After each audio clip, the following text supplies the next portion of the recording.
And now we'd like to hear from the people who are defending the green economy and the destruction of all life on Earth. Uncle Sam and his team of economic clowns. Oh, sorry. Excuse me. Please, everyone wait for me. Just getting ready. You guys are used to waiting for me in these negotiations. All right. I think we're good to go. Excuse me, out of my way. Excuse me. Oh, sorry. Excuse me. Guys, move. Come on. It's getting ridiculous. Excuse me. Most important person coming through. Excuse me. Hello. Okay, excuse me. Oh, it's so nice to see so many people here. Raise your hand if you're one of our investors. Okay, tough crowd. Well, I would just like to thank my esteemed colleagues for your emotions. Very interesting. I haven't thought about that before. I would now like to read a prepared speech by my funders. By the government of the United States of America. Hello to the world. I am Uncle Sam, and I was very pleased to be here this past week, participating in the World Corporate Climate Summit, and there was something else.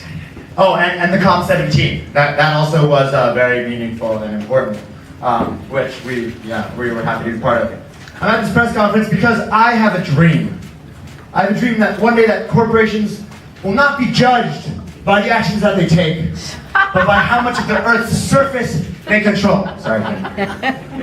But this dream is threatened by people like you.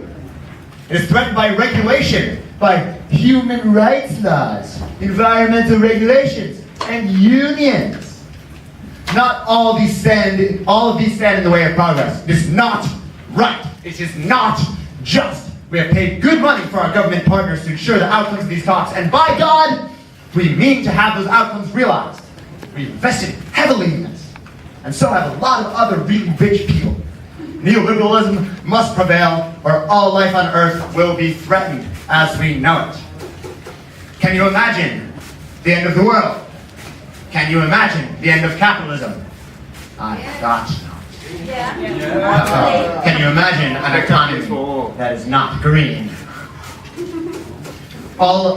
And by all life on Earth, I mean, of course, the 1%.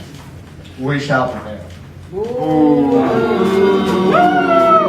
Who needs friends when you got money, huh? We shall overcome! So our suggestion is, we've come up with this great idea. It's completely new. This is groundbreaking.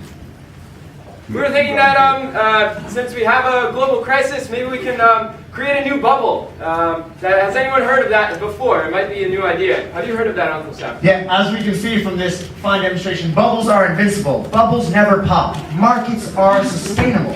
So we were thinking it could be a green economy bubble. A bubble we can put a market value on everything, on forests, on blue carbon in the water and the kelp beds.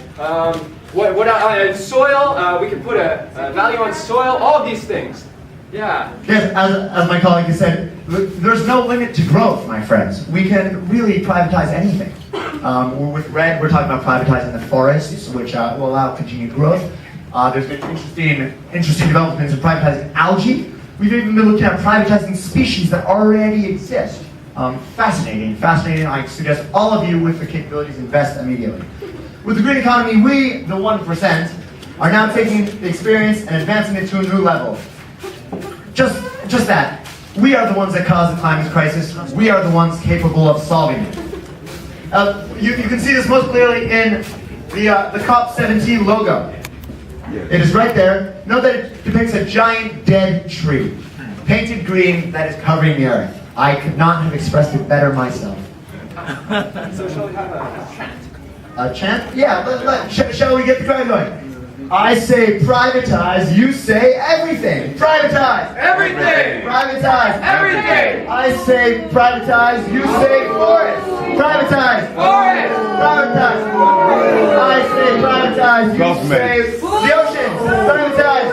Oceans! Okay. Security, please kill them. No. So back to this logo.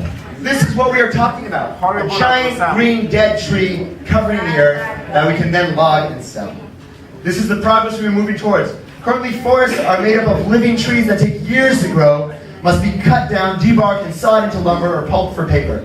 Forests are very messy, with lots of extraneous life forms and human communities that serve no purpose to the economy. If they're not part of the economy, I say get out of this planet. Oh yeah. With the green economy, we can use new techniques, geoengineering, synthetic biology, nanotechnology, and genetic engineering.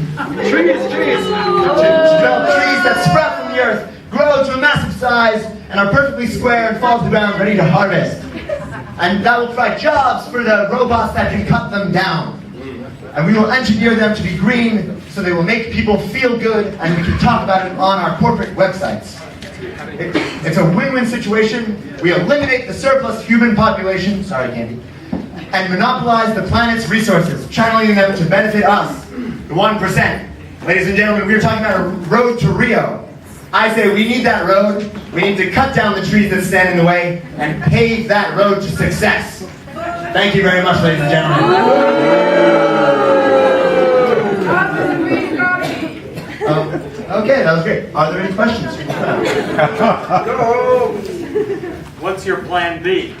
Plan B, glad you asked. We, with funding from the Bush administration, we've been developing colonizing Mars, which will sadly only sustain the 1%.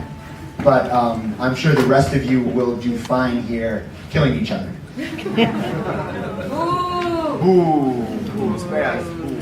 Where will you go when the oceans rise?